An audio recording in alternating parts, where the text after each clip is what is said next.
Feliz sábado. Dia bem bom? Agradeço pelo convite, irmão. É um privilégio estar aqui com vocês nessa manhã de sábado. Vamos abrir nossas Bíblias em Lamentações, capítulo 2. O livro de Lamentações, capítulo 2. Mas assim como estamos, uma vez mais, vamos falar com Deus. Querido Deus, obrigado, Senhor, pelas bênçãos concedidas.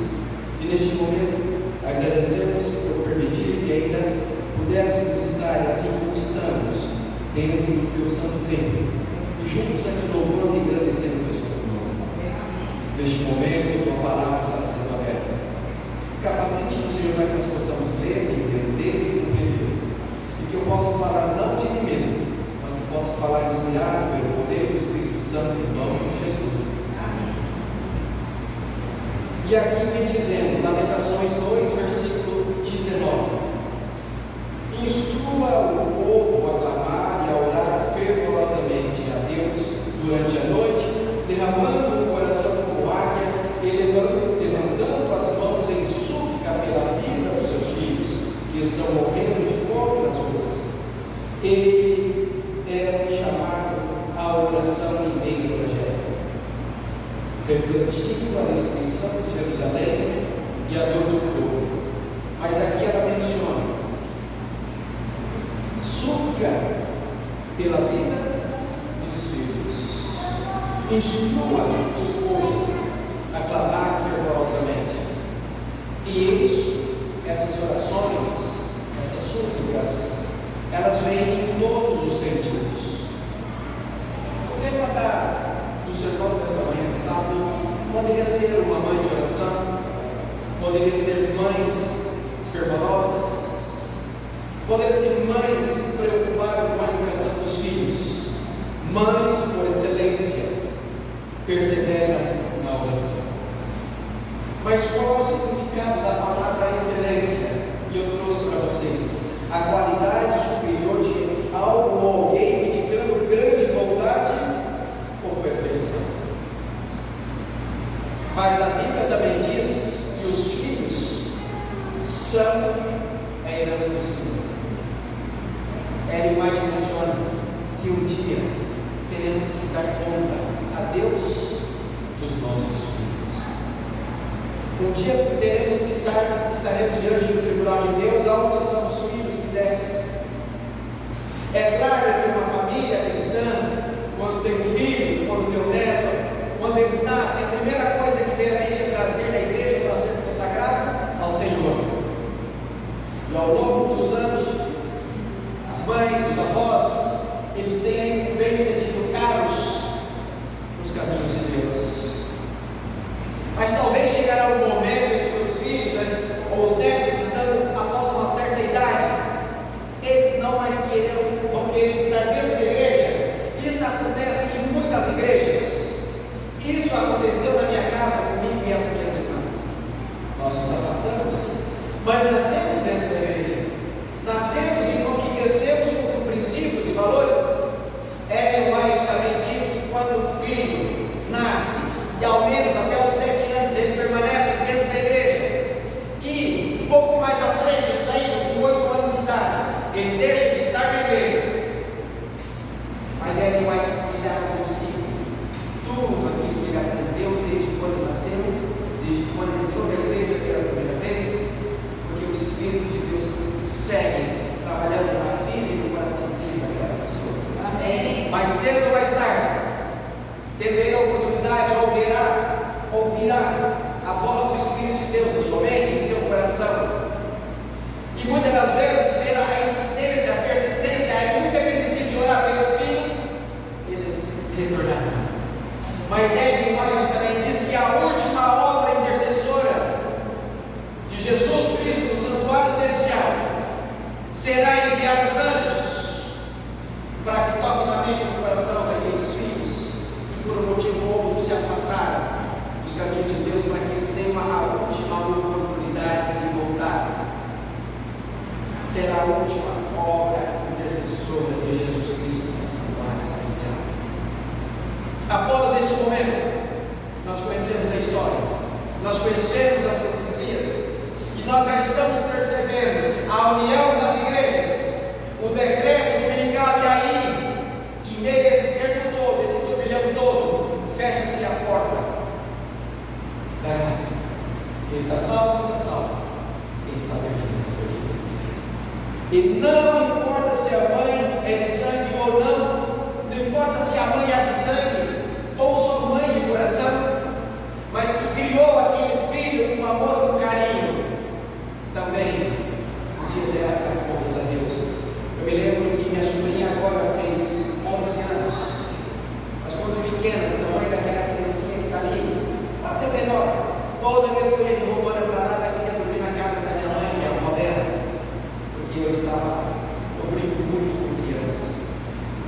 E quando eu chegava e ela queria dormir, a minha irmã então dizia: essa é a meditação que você vai ler com ela quando ela estiver dormindo, for dormir. Ou a minha mãe teria que ler com ela. E essa é a outra meditaçãozinha que ela conhece bem, que vai ter que ler quando ela despertar todo dia pela manhã.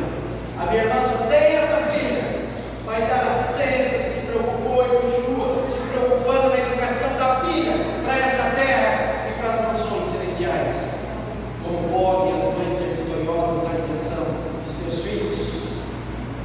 Como um pai e uma mãe hoje, eles se sentem vitoriosos quando eles percebem que os filhos estão encaminhados na vida, não importa se ganha muito ou pouco no que ele escolheu para fazer dessa terra, mas também na vida espiritual do filho.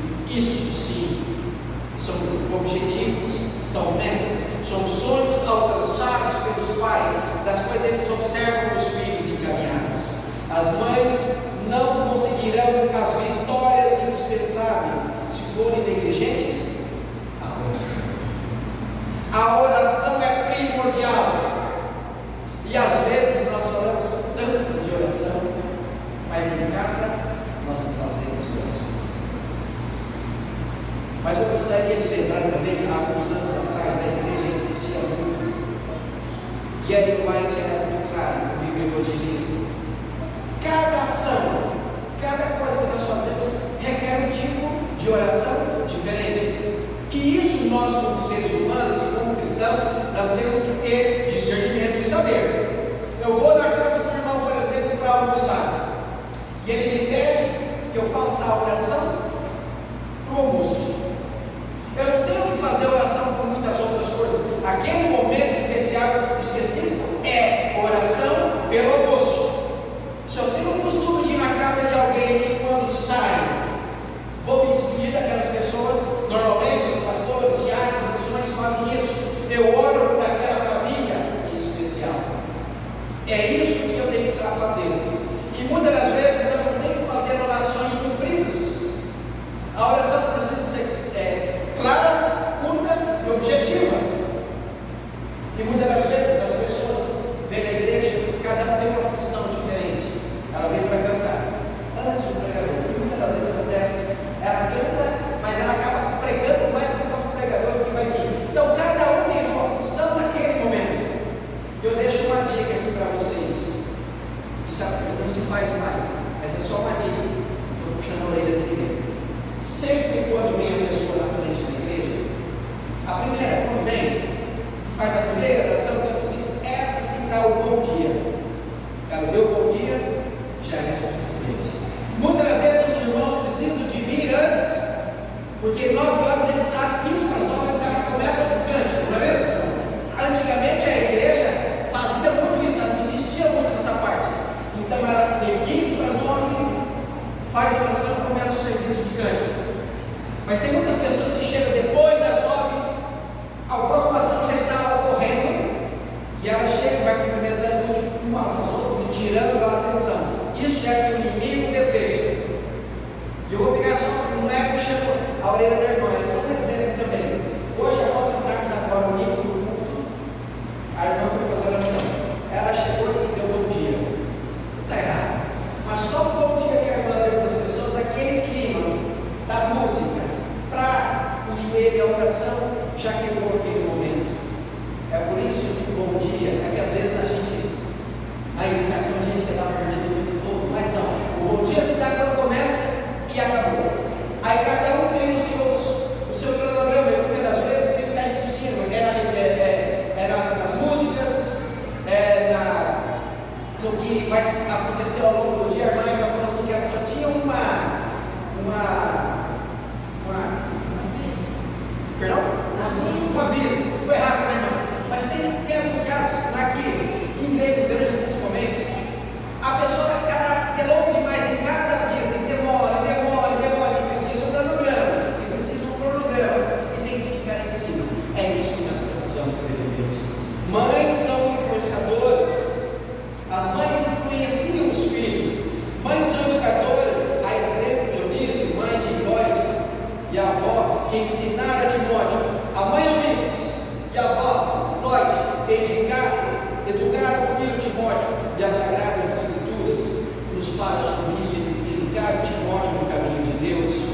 Joquebede, que ensinou a Moisés em sua infância, e ele veio a se tornar o maior líder, humanamente falando da história de Israel. Mães são influenciadoras, como Nancy Hensky, mãe de Abraham Lincoln, que por muitas vezes ele fracassou em suas missões. Abraham Lincoln muitas vezes fracassou no que ele desejava. Tentou ser deputado, não conseguiu. Tentou ser senador, não conseguiu. Ele tentou inúmeras coisas, não conseguiu. Mas chegou o momento que ele chegou a se candidatar à presidência dos Estados Unidos e tornou-se o presidente mais influente dos Estados Unidos de todos os tempos, até alguns anos atrás.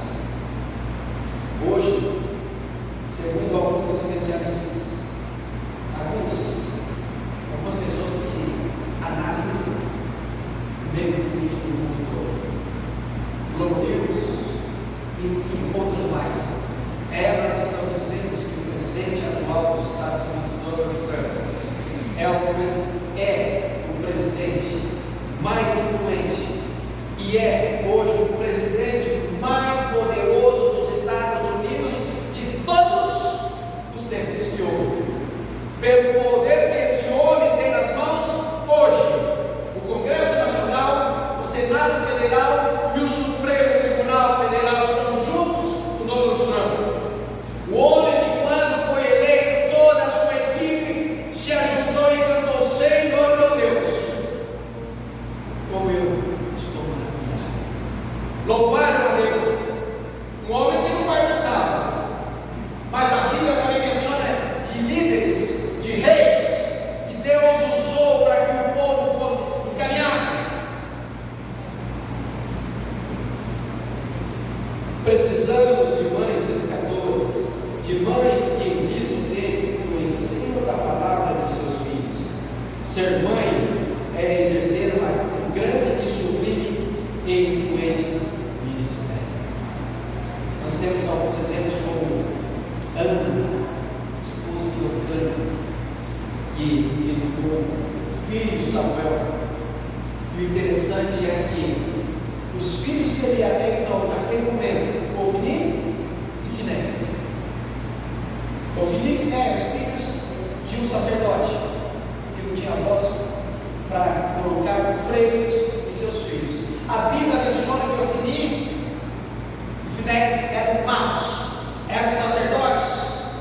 Um deles, a Bíblia menciona na história que a esposa da Abraão, mesmo assim, tinha relações com outras mulheres dentro do tabernáculo. Deus levanta o profeta, então, o profeta Samuel. Esse foi o grande profeta. Mas os filhos do profeta Samuel não foram diferentes dos filhos de Eli, não foram diferentes de Ofni e Finéias, mas foram educados nos caminhos de Deus. Tiveram um conhecimento de princípios e valores, mas a Bíblia menciona de mulheres que insistiram na oração, assim como Ana, para que o filho Samuel viesse, que foi dedicado completamente a Deus.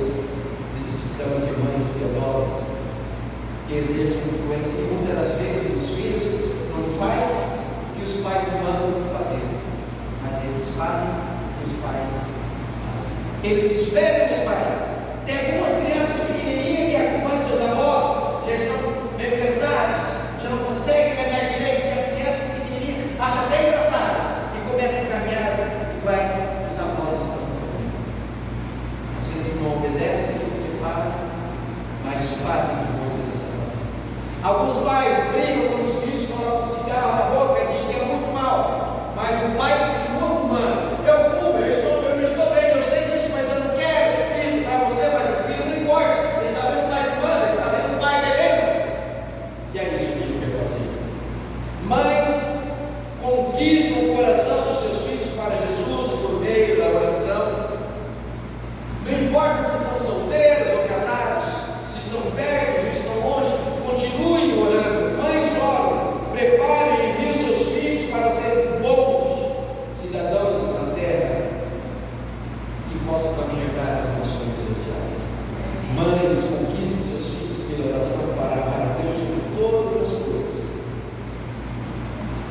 dispostos a amar sobre tudo e todos.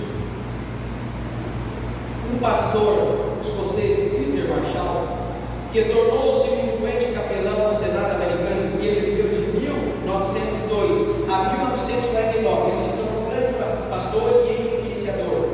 Ele pregou o célebre sermão no Dia das Mães e afirmou: as mães são os instrumentos que Deus usa para purificar as fontes que contaminam os filhos. Volto na minha irmã Marlene, minha irmã Angela. O sonho dela era morar numa cidade que tivesse uma escola adventista, porque ela queria a educação adventista. A igreja adventista, a escola adventista central de Várzea Grande está crescendo tanto em meio a esse mundo, porque pais e mães que não são adventistas, às vezes até mesmo católicos de outras denominações, eles estão percebendo a educação adventista e estão esforçando, pagando às vezes sem poder, para que os filhos ali tenham essa base forte em uma escola adventista. E ele disse: as mães são os instrumentos que Deus usa para purificar as fontes que contaminam. Ontem à noite estava na minha casa o pastor Aguinaldo, eu fui na casa deles ontem à noite, do pastor Aguinaldo, da esposa da família dele, a filha dele, e a esposa do pastor Aguinaldo, a irmã Cristina. Ela dá aula lá, tem uma escola ali no campo de futebol, no estádio, ali na Arena do Pantanal. Ela já era coordenadora, mas assim ela só está dando aula. E ela conta as coisas que acontecem. Ela disse que às vezes dá vontade de desistir. E hoje você não pode fazer nada. A minha mãe, quando éramos crianças, até a quarta série estudávamos na escola adventista. Depois não estudávamos mais. A minha mãe foi para outro lugar, porque ela era professora da escola adventista, e ela passou a ser professora de escola municipal e estadual. Naquele período, a minha mãe teve a oportunidade, e ela agarrou, de fazer oração todos os dias com os alunos e cantar com eles. Todas as vezes que vamos para o sul do Paraná, que a minha mãe vai, vamos para algum lugar do interior lá que não esses alunos, eles vêm e conversam com a minha mãe, abraçam a minha mãe, pede para a minha mãe cantar aqueles hinos antigos com eles, e alguns pedem até problema. Mas era na época que tinha esse momento, ela tinha essa oportunidade, ela agarrou. Hoje, por mais que nós queiramos, como professores, eu também sou professor de história, sou professor de português e espanhol, sou professor de geografia. E eu não posso mais fazer isso, eu não posso cantar, eu não posso orar.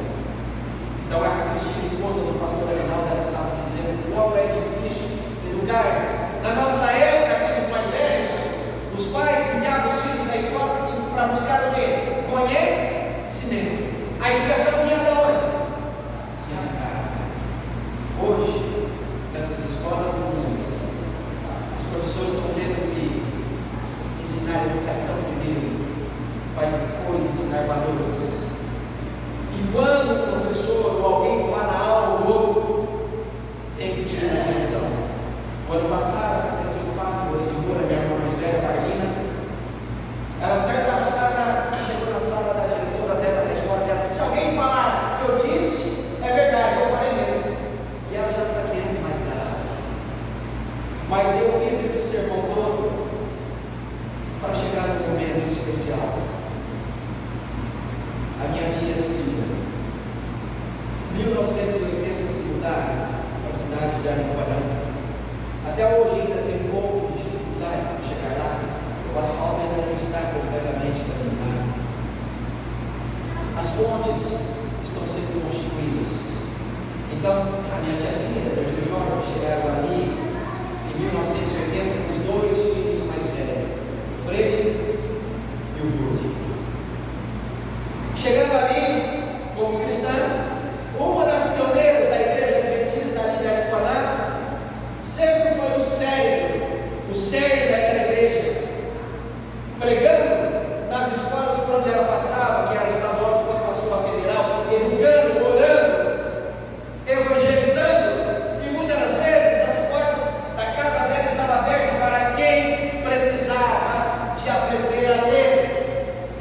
aconteceu até 2 anos atrás, enquanto ela tinha fôlego o suficiente para ensinar, para educar.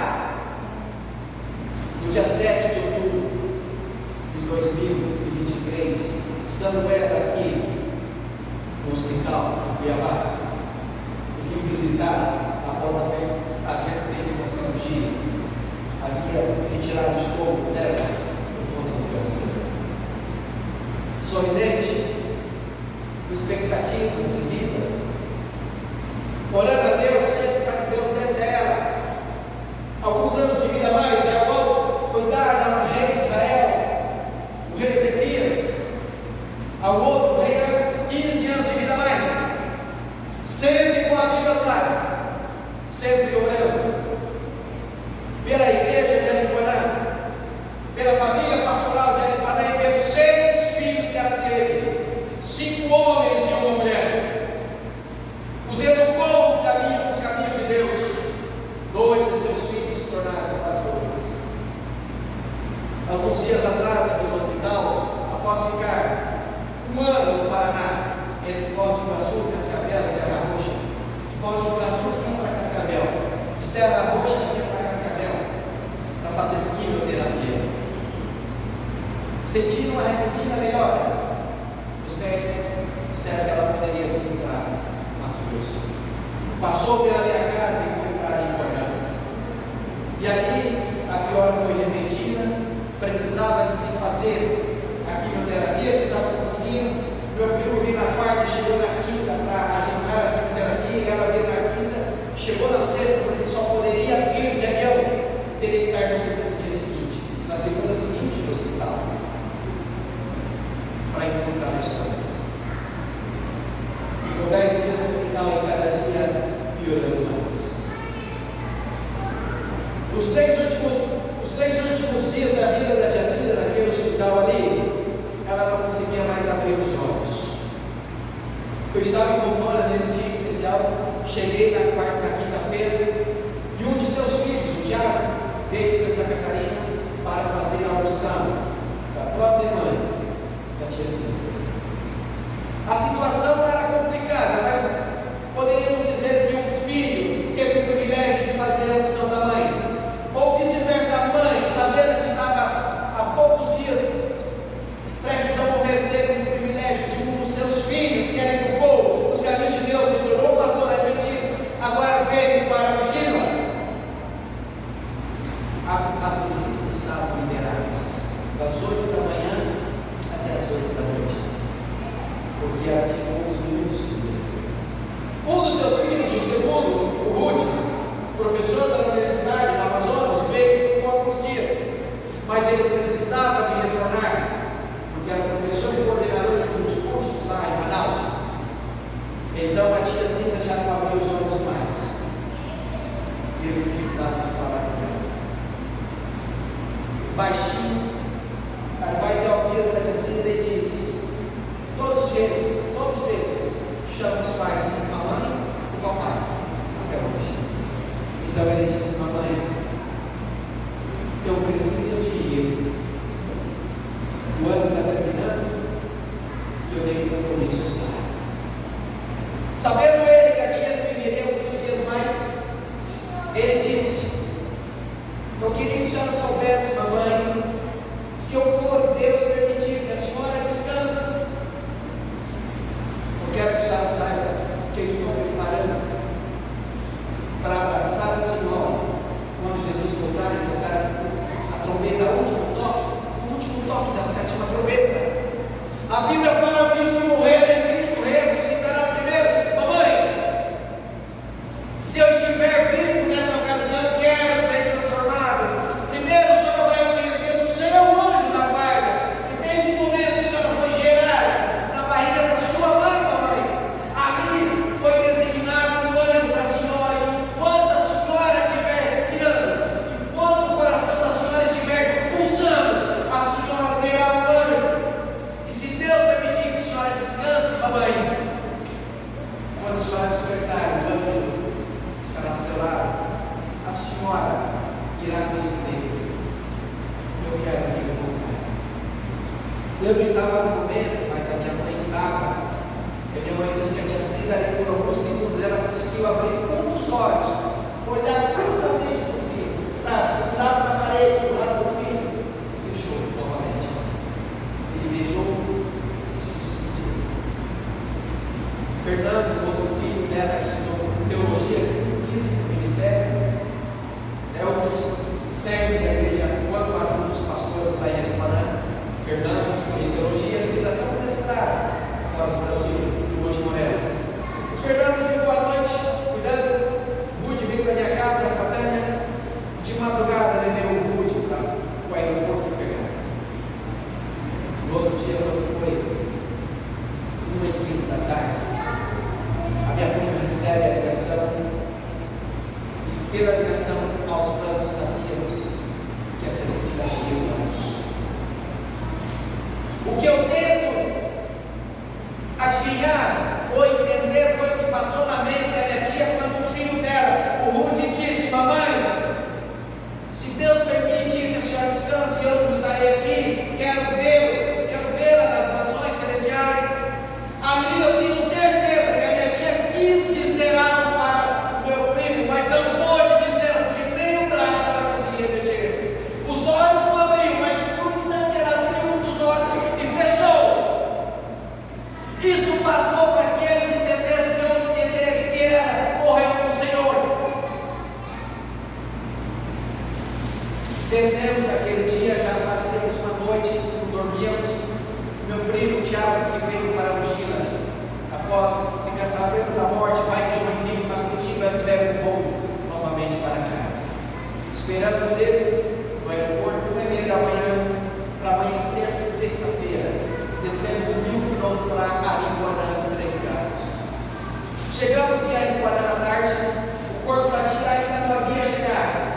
E quando eu estou descendo do meu carro, antes de abraçar o meu tio que estava vindo, que ele percebeu que estava vindo, meu telefone tocou e eu atendi.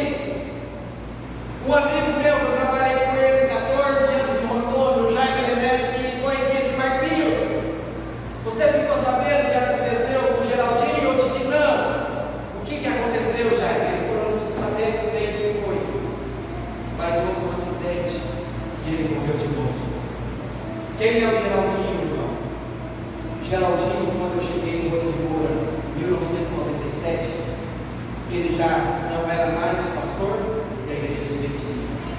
Eu não sei o que houve, mas ele teve que deixar de ser pastor. O Geraldinho ficou trabalhando como professor, assessor de políticos durante um tempo, foi para os Estados Unidos, um outro irmão dele, Ney Magalhães, e depois retornaram no ano passado para Rolim de Moura. E ele estava vindo de Cacoal. Depois descobrimos que ele sofreu um infarto, pré-infarto cacoal, sentiu uma leve melhora, pegou a moto, chegou em Nova Estrela, sofreu um outro pequeno infarto. Ele caiu e as pessoas tentaram levantar ele, pediram que ele sentasse, mas ele quis mudar na moto e continuar 20 km até chegar a outra cor. Quando ele muda na moto, ele cai novamente no peito em cima da pedra. E hemorragia interna. A pergunta é: como estava a vida do meu amigo Geraldinho, sendo conhecedor e ter sido pastor da igreja adventista com Deus? A tia Cida ficou 10 dias no hospital, mas ao longo dos 6, 7 primeiros dias que ela ainda estava lúcida, ainda conseguia conversar comigo, ela dizia para o filho Fernando que ele devia comprar as coisas, porque ela queria voltar para casa e arrumar as bolsas para vender, para tirar dinheiro, para dar para os 10 gravadores, das quais parte do salário da tia Cida, professora federal aposentada, era destinada para ajudar aqueles desbravadores que não tinham condições.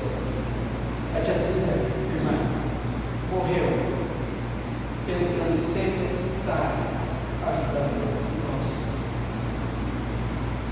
O Geraldinho morreu, não sei da situação dele diante de Deus, mas a tia Cida, sem sombra de dúvida, pouco antes de morrer, eu tenho certeza que ela poderia dizer, segundo Timóteo 4, onde diz: combati o bom combate, completei a carreira e perdi a fé. Desde agora a coroa da justiça me está guardada,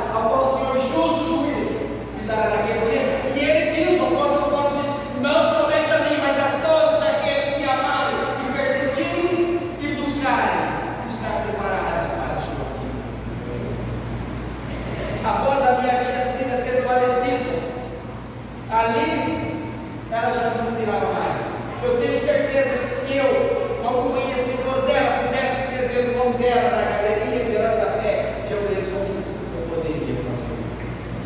Agora o irmão vai colocar no final, para que nós possamos cantar.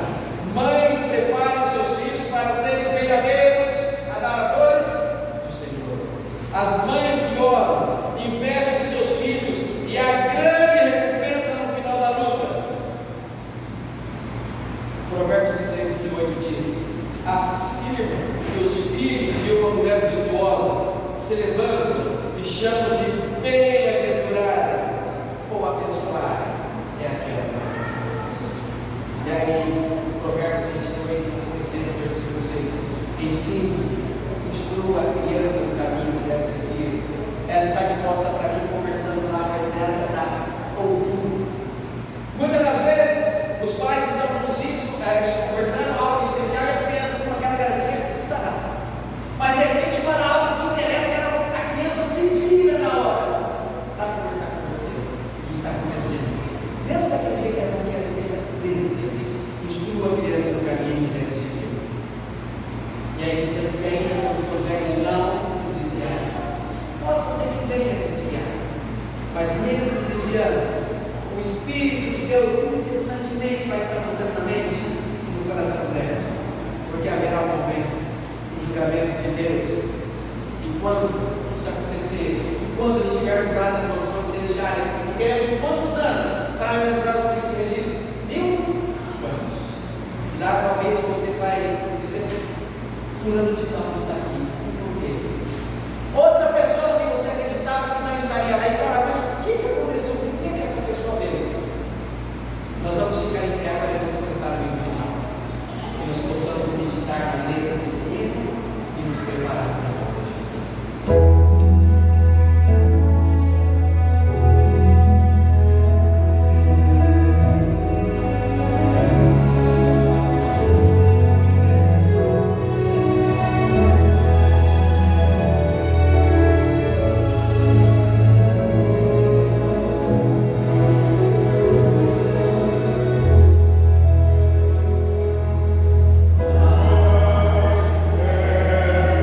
Yeah.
conversar com ela e procurar fazer as pazes. Às vezes temos problemas de falar com o pai, com a mãe, com o irmão, com a irmã. Às vezes temos dificuldade de falar com os filhos, de entendê-los, de educá-los. Às vezes precisamos de ser um pouco mais rígidos com os filhos, para que nós não possamos perder. Provérbios 23:13, hoje em dia, se aplicarmos, talvez tenhamos problema mais um. O homem mais inteligente na terra diz que, se necessário, com uma barriga. Não estou dizendo que você deve bater nas pessoas, mas educá-los, insistir, persistir e nunca desistir de orar por aqueles que estão perto, principalmente aqueles que por um motivo ou outro se afastaram dos caminhos de Deus. Porque um dia teremos que dar conta. E se eu continuo incessantemente orando por aquela pessoa, eu estou fazendo o que eu posso. Deus, os anjos que estão de olho, sabem da minha aflição e às vezes pedindo a Deus para que o filho ou alguém especial amamos volte para o seio da igreja. Com esse pensamento, vamos orar.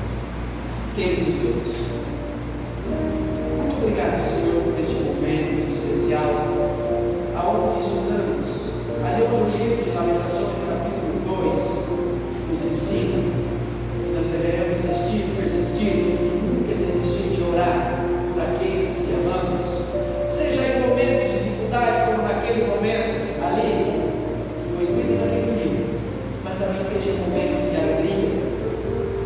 Quantas e quantas vezes oramos a Deus agradecidos pela vida que temos, pela minha família, pelos nossos familiares, pelos amigos, e às vezes até costumamos dizer que é uma bênção de Deus ter essas pessoas por perto. E é por esse motivo que nesta manhã de sábado, diante desta congregação, clamo uma bênção especial a cada um dos seus filhos que se faz presente aqui nesta manhã. E aqueles que por um motivo ou outro puderem estar aqui, que as suas bênçãos possam alcançar os corações de cada uma delas. Que cada uma delas se sintam sensibilizadas. Que cada uma delas possam ter em mente uma meta, um sonho e um objetivo e continuar orando por eles enquanto o Senhor voltar. E na medida do possível, de acordo com a tua santa e boa vontade, se possível, Pai, que as orações feitas, que os pedidos feitos, que chegam até seu trono de graça, o Senhor possa ouvi-los e responder-los. A tia Cida, pedimos pela saúde dela, pedimos pela recuperação dela, mas o Senhor tinha outros planos naquele momento. O Senhor permitiu que a tia Cida descansasse no Senhor, mas ela descansou, ela fechou os olhos nessa terra, mas quando o Senhor tocar o toque da sétima trombeta de 1 Tessalonicenses 4, versículos 16 e 17, a tia Cida com certeza irá ouvi-lo e ressuscitará, assim como muitas outras pessoas que descansaram, e pessoas que fazem parte delas, que estão aqui hoje, sabem que elas descansaram no Senhor. E essas pessoas que estão aqui hoje estão ansiosas pela volta do Senhor a essa terra. Elas estão ansiosas para abraçar aquelas que descansaram. Quantas pessoas que o Senhor permitiu que descansassem na pandemia? Pessoas que até hoje fazem falta no nosso convívio, mas infelizmente a vida é assim, nós aprendemos a viver sem aquela pessoa, mas queremos vê-la novamente, e para isso nós sabemos que será só na volta do Senhor essa terra. Dê a nós discernimento e capacidade para que nós possamos saber escolher aonde caminhar, aonde pisar, que nessa caminhada que estamos quase caminhando, terminando, rumo à mansão celestial, rumo à Canaã celestial, não permita que nós caiamos, Pai. Que cada uma das pessoas nessa manhã de sábado possam ter a certeza e a convicção de que o Senhor está ao lado, que teus santos anjos estão ao lado